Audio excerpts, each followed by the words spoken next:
वालेकुम students, ninth class chemistry new book chapter number 5 इनर्जेटिक्स और उसका topic 5.3 exothermic and endothermic reaction. आइए इस वीडियो लेक्चर में हम एक्सोथर्मिक और एंडोथर्मिक रिएक्शन को सीखते हैं। लेकिन एक्सोथर्मिक और एंडोथर्मिक रिएक्शंस को सीखने से पहले हमें यह सीखना है कि फिजिकल या केमिकल चेंज कैसे आती है। यानी कि ये क्वेश्चन बन गया है। सबसे पहले शॉर्ट आंसर क्वेश्चन है कि how a physical and chemical change occurs, कि फिजिकल और केमिकल चेंज कैसे आती है। स्टूडेंट्स देखें, किसी भी सब्सटेंस की फिजिकल स्टेट में जो चेंज आता है उसे हम कहते हैं फिजिकल चेंज। फॉर एग्जांपल, हमारे पास बर्फ है, वो सॉलिड फॉर्म में है, बर्फ पिघलती है, मेल्ट होती है, वो पानी में कन्वर्ट हो जाती है। तो ये जो बर्फ का पिघल के पानी में चेंज होना है, ये एक फिजिकल चेंज है। इसी तरह जब भी कोई केमिकल रिएक्शन होता है तो केमिकल रिएक्शन के दौरान रिएक्टेंट्स ने मिलके प्रोडक्ट्स को बनाना होता है। तो अब ये आपके पास केमिकल रिएक्शन के दौरान जो चेंज आई है, इस चेंज को बोलते हैं केमिकल चेंज। लेकिन सवाल ये है कि चाहे फिजिकल चेंज है चाहे केमिकल चेंज है, ये चेंज आती कैसे है। तो याद रखें कि किसी भी फिजिकल और केमिकल चेंज के लिए दो कंडीशंस हैं, दो शराइत हैं। पहली शर्त यह है कि फिजिकल या केमिकल चेंज आएगी या तो अब्जॉर्प्शन के साथ या तो एवोल्यूशन के साथ। किसकी अब्जॉर्प्शन, किसकी एवोल्यूशन? हीट की। यानी कि जब हीट अब्जॉर्ब होती है, जज्ब होती है या हीट खारिज होती है किसी भी रिएक्शन से, तो आप कहते हैं कि वहां पे चेंज आ गई है, फिजिकल चेंज। ठीक है, तो आप इस सवाल का जवाब करेंगे, क्या physical and chemical change occurs with either absorption और एवोल्यूशन ऑफ हीट। ठीक है, ओके जी। नेक्स्ट हम पढ़ते हैं एक शॉर्ट आंसर क्वेश्चन और वो है heat of reaction. Heat of reaction क्या है? तो हीट ऑफ रिएक्शन क्या है जी? हीट विच इज इवॉल्व और absorb during a chemical reaction. यानी कि केमिकल रिएक्शन के दौरान जो हीट खारिज होती है या जो हीट जज़ब होती है उसे हम बोलते हैं हीट ऑफ अ रिएक्शन। ठीक है, देखो केमिकल रिएक्शन कोई भी हो, उस केमिकल रिएक्शन के दौरान या तो हीट अब्सॉर्ब होती है या तो हीट इवॉल्व होती है। तो जब हीट इवॉल्व हो या हीट अब्सॉर्ब हो तो हम कहते हैं कि हमारे पास है हीट ऑफ अ रिएक्शन। अब हम दो टर्म्स को सीखते हैं और वो है एक्सोथर्मिक रिएक्शंस और एंडोथर्मिक रिएक्शंस। आपसे पूछा जाएगा कि व्हाट आर एक्सोथर्मिक रिएक्शंस। तो वर्ड जो एक्सोथर्मिक है स्टूडेंट्स, इसमें दो वर्ड्स हैं, एक वर्ड एक्सो, दूसरा थर्मिक। एक्सो वर्ड का मतलब है इवॉल्व और थर्मिक वर्ड निकला है थर्म से, थर्म का मतलब है हीट। तो क्या मतलब हुआ? हीट का इवॉल्व होना। ऐसे केमिकल रिएक्शन जिसमें हीट इवॉल्व हो, जिसमें हीट खारिज हो, उसे हम कहते हैं एक्सोथर्मिक रिएक्शंस। ठीक है, यानी कि इसकी डेफिनेशन क्या हुई? Chemical reactions in which heat energy is evolved. वो केमिकल रिएक्शंस जिसमें हीट एनर्जी इवॉल्व होती है, खारिज होती है, वो एक्सोथर्मिक रिएक्शंस है। और स्टूडेंट्स याद रखें, फॉर एग्जांपल हमारे पास ये कंटेनर है, ये एक बीकर है, इस बीकर में एक एक्सोथर्मिक रिएक्शन हो रहा है। जब एक्सोथर्मिक रिएक्शन हो रहा है, यहां से हीट बाहर निकलेगी तो ये जो कंटेनर है ये आपको हॉट नजर आएगा। यानी कि जब सिस्टम से सराउंडिंग की तरफ हीट जाएगी तो जो कंटेनर है ये आपको हॉट फील होगा। तो एक्सोथर्मिक रिएक्शन जिस कंटेनर में होता है वो कंटेनर क्या हो जाता है? हॉट हो जाता है, क्योंकि यहाँ पे हीट खारिज हो रही होती है। इसकी एग्जाम्पल क्या है? इसकी एग्जाम्पल है पहले वाटर का बनना, फॉर्मेशन ऑफ वाटर। उसमें देखें 2H2 plus O2 that gives us 2H2। अब जब ये हाइड्रोजन के दो मॉलिक्यूल ऑक्सीजन के एक मॉलिक्यूल के साथ मिलते हैं तो दो वाटर मॉलिक्यूल बनते हैं।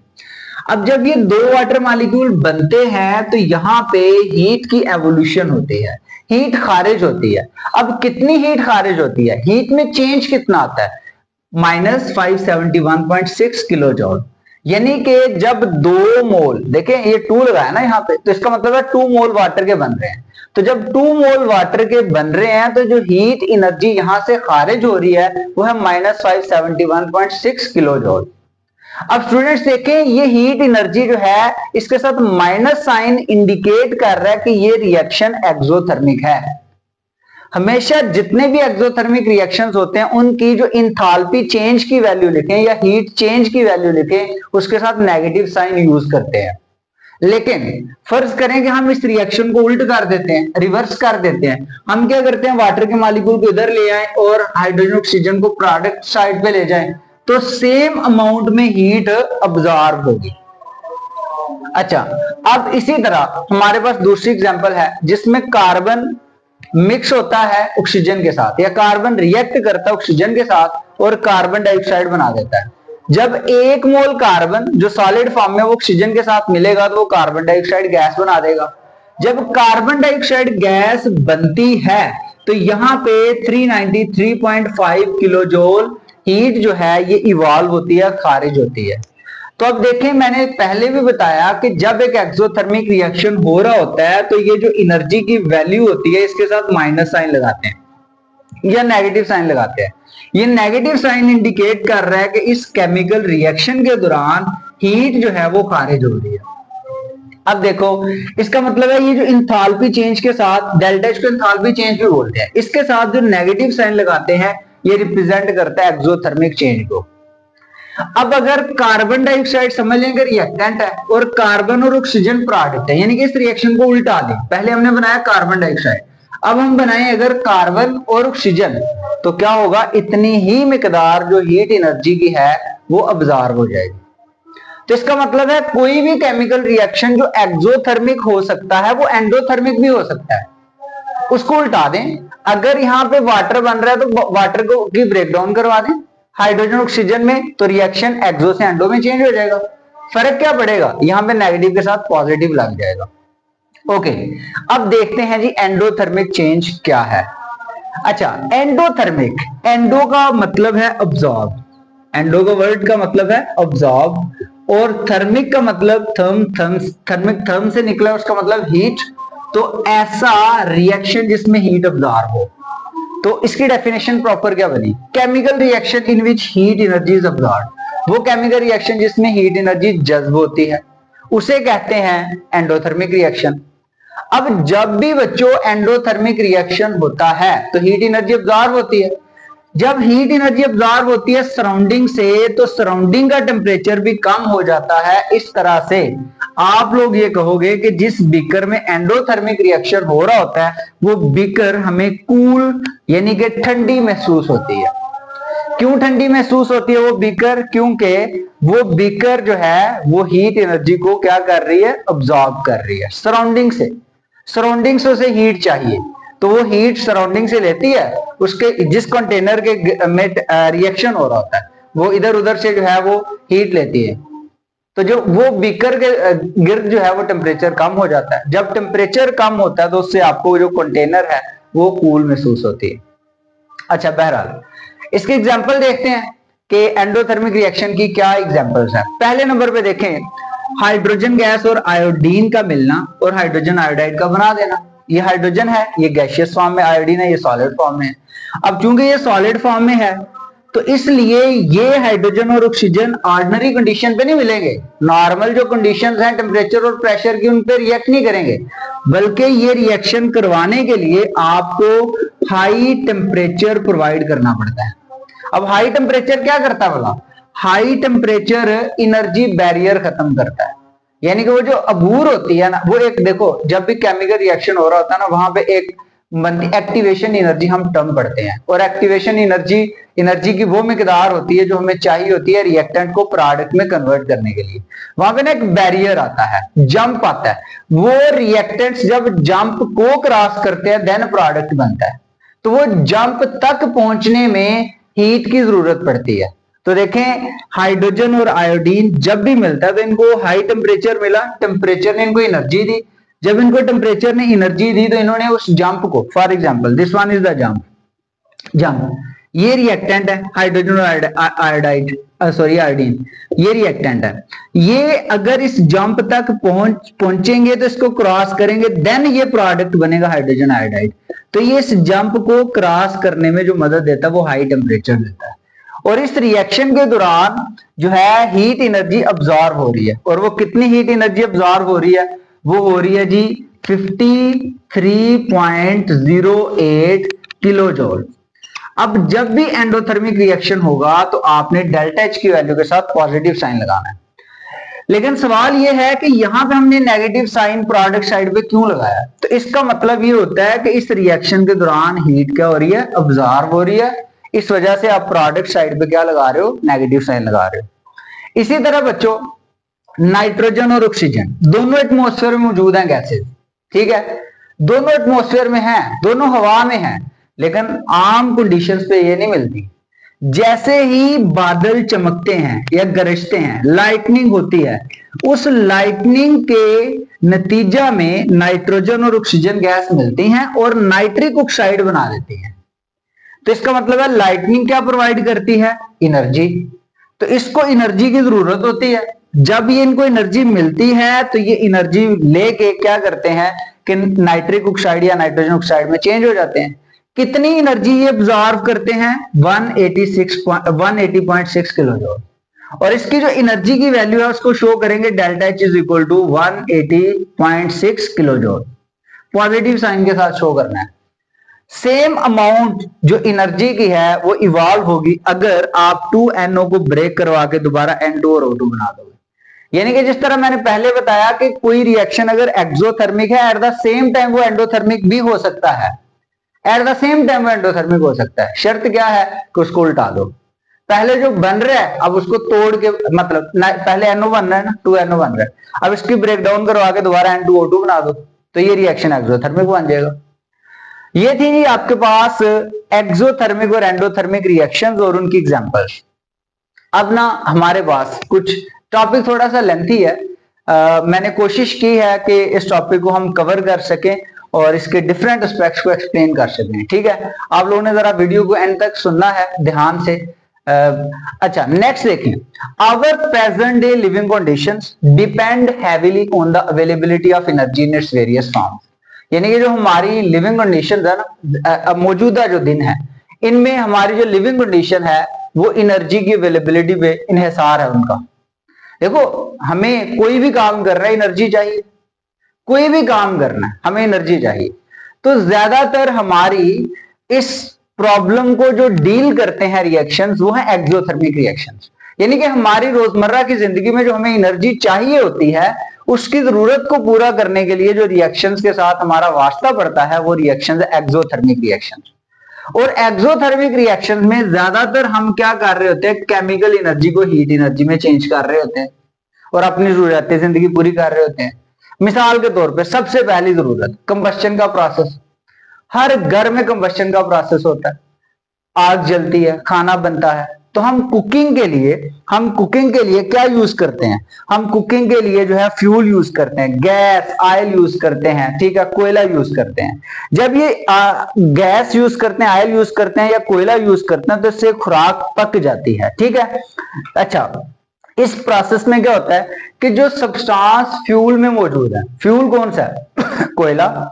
फ्यूल कौन सी है? गैस, ठीक है। जब ये फ्यूल जो है ये बर्न होता है, यानी कि इस फ्यूल, कोयला है ना, इसमें केमिकल्स हैं। ये आपके पास जो ऑयल है इसमें केमिकल्स हैं, गैस है उसमें केमिकल्स हैं। गैस है ना, मीथेन गैस, उसमें कार्बन है, उसमें हाइड्रोजन, केमिकल्स ही हैं ये। तो ये केमिकल्स ऑक्सीजन के साथ मिलते हैं और मिलने के बाद ये क्या बनाते हैं? हीट की कुछ मिकदार। और उस हीट की मिकदार को हम यूज कर रहे होते हैं अपनी डेली लाइफ के यूजेस को पूरा करने के लिए। ओके, उसके बाद सेकंड एग्जांपल है फूड्स। स्टूडेंट्स देखें, हमारे पास फूड की अगर बात कर लें तो उसमें फैट्स आ जाते हैं, चर्बी, ऑयल आ जाते हैं, कार्बोहाइड्रेट्स आ जाते हैं, विटामिन आ जाते हैं, ये जितने भी बायोमॉलिक्यूल्स हैं। अब ये बायोमॉलिक्यूल्स में स्टोर होती है केमिकल एनर्जी। हम खाना खाते हैं ना, हम कार्बोहाइड्रेट्स का इंटेक करते हैं, हम ऑयल का इंटेक करते हैं, हमारी बॉडी में जाती है केमिकल एनर्जी। बॉडी में एक प्रोसेस हो रहा होता है, उस प्रोसेस का नाम है मेटाबॉलिज्म। क्या नाम है? मेटाबॉलिज्म। और मेटाबॉलिज्म में क्या हो रहा होता है कि ये जो बड़े मॉलिक्यूल होते हैं ना, मैक्रो मॉलिक्यूल जो होते हैं, ये टूट के छोटे छोटे छोटे मॉलिक्यूल बना रहे होते हैं। अब जब ये छोटे छोटे मॉलिक्यूल बनते हैं ना मेटाबॉलिज्म के प्रोसेस में, तो उससे क्या होता है कि बॉडी को मिलती है एनर्जी और बॉडी हमारी रहती है हॉट। इसीलिए हमें सर्दी को भी हम बर्दाश्त कर लेते हैं और गर्मी को भी बर्दाश्त कर सकते हैं, ठीक है। तो ये इसमें केमिकल एनर्जी जो फूड्स में है वो स्टोर हुई भी होती है, उसे हम कन्वर्ट कर रहे होते हैं किसमें? हीट एनर्जी में। नेक्स्ट एग्जांपल है जनरेशन ऑफ इलेक्ट्रिसिटी। इलेक्ट्रिसिटी की जनरेशन, बिजली की पैदावार, बिजली की पैदावार में भी फ्यूल जो है वो इस्तेमाल होता है। कैसे? कोयला ज्यादातर इस्तेमाल करते हैं, नेचुरल गैस इस्तेमाल करते हैं। कंबस्शन का प्रोसेस होता है यहाँ पे भी। कंबस्शन आमतौर पे पता क्या होता है, जब इलेक्ट्रिसिटी की जनरेशन हम करवा रहे होते हैं, हमने रखे होते हैं बॉयलर्स। बॉयलर्स में हम पानी को बॉयल करवा रहे होते हैं, हीट प्रोवाइड कर रहे होते हैं और पानी को बॉयल करवाते हैं। जब पानी को बॉयल करते हैं तो वहां पे बनता है स्टीम, स्टीम बनता है। अब वो जो स्टीम बनता है वो क्या करता है, स्टीम जो टरबाइन है उसके जनरेटर को घुमाता है, चलाता है। जब स्टीम जो है टरबाइन के जनरेटर को घुमाता है, चलाता है, तो उससे क्या प्रोड्यूस होती है, बिजली प्रोड्यूस होती है। ठीक है, तो इस तरह से वो आपके पास जो इलेक्ट्रिसिटी की जनरेशन हुई है, इसमें भी एक्सोथर्मिक रिएक्शंस का बड़ा अहम किरदार है। हम व्हीकल ड्राइव करते हैं, गाड़ी चलाते हैं। अब गाड़ी ऐसे तो नहीं चलती, उसमें हम फ्यूल जो है वो ऐड करते हैं। जब गाड़ी में फ्यूल ऐड करते हैं तो उस फ्यूल में केमिकल्स हैं, वो केमिकल्स देते हैं केमिकल एनर्जी। उस केमिकल एनर्जी को हम चेंज कर रहे होते हैं हीट एनर्जी में, और इस तरह से हमारी बाइक जो है वो वर्क कर रही होती है। सबसे कॉमन एग्जांपल फायरवर्क्स, कोई भी शादी ब्याह या इस तरह के हमारे पाकिस्तान में जो ये पाकिस्तान डे है या 14 अगस्त है, इस तरह के दिनों पे ना फायरवर्क्स किए जाते हैं। फायरवर्क्स, और फायरवर्क्स में ना आपको बड़े खूबसूरत रंग जो है वो नजर आ रहे होते हैं। ये जो खूबसूरत रंग आपको नजर आ रहे होते हैं ये फायरवर्क्स में, ठीक है, जिसमें उसमें क्या होता है कि हमारे पास जो है हीट एनर्जी, यानी कि ये एक्सोथर्मिक रिएक्शन की एग्जांपल है। ठीक है, और ये फायरवर्क एक्सोथर्मिक रिएक्शन का रिजल्ट है। इसमें क्या होता है कि मेटल के साल्ट ऑक्सीडाइजिंग एजेंट के साथ मिलते हैं, मेटल के साल्ट। अब सवाल ये है, देखो फॉर एग्जांपल कभी कभार ना फायरवर्क में आपको रेड कलर नजर आ रहा होता है, कभी ग्रीन कलर नजर आता है, कभी ब्लू कलर नजर आता है, कभी ऑरेंज कलर नजर आता है। तो ये जो कलर नजर आते हैं ये किसकी वजह से नजर आते हैं, मेटल के साल्ट की वजह से। मेटल के साल्ट मिलते हैं ऑक्सीडाइजिंग एजेंट से। मेटल के साल्ट कौन से हैं, मैं एक दो एग्जांपल दे देता हूं। फॉर एग्जांपल मैं कहता हूं जी हमारे पास है स्ट्रोंशियम कार्बोनेट। स्ट्रोंशियम कार्बोनेट का फॉर्मूला होगा SrCO3। स्ट्रोंशियम कार्बोनेट मेटल का साल्ट है, ये रेड कलर देता है। तो ये जो आपके पास जब फायरवर्क होता है तो उसमें हीट होती है, लाइट होती है, जो आपको नजर आ रहे होते हैं, कलर नजर आ रहे होते हैं, रेड कलर जो नजर आ रहा होता है वो इस मेटल के साल्ट की वजह से होता है। तो मेटल का साल्ट मिलता है ऑक्सीडाइजिंग एजेंट के साथ। अब ऑक्सीडाइजिंग एजेंट क्या होते हैं, एजेंट जो दूसरों के लिए काम करते हैं, ऐसे एजेंट जो दूसरों को ऑक्सीडाइज करवाए और खुद रिड्यूस हो जाए, उनको कहते हैं ऑक्सीडाइजिंग एजेंट। ठीक है, इसकी मिसाल ऑक्सीडाइजिंग एजेंट्स की होती है नॉन मेटल्स। नॉन मेटल्स और ऑक्सीडाइजिंग एजेंट, ये दूसरों को ऑक्सीडाइज करवाते हैं और खुद जो है वो रिड्यूस हो जाते हैं। तो मेटल के साल्ट्स और ऑक्सीडाइजिंग एजेंट्स आपस में मिलते हैं और ये ब्यूटीफुल कलर्स यहाँ पे प्रोड्यूस हो रहे होते हैं। इसी तरह ऑरेंज कलर अगर प्रोड्यूस करना हो तो मेटल का साल्ट जो यूज होगा वो होगा कैल्शियम क्लोराइड, ऑरेंज कलर के लिए।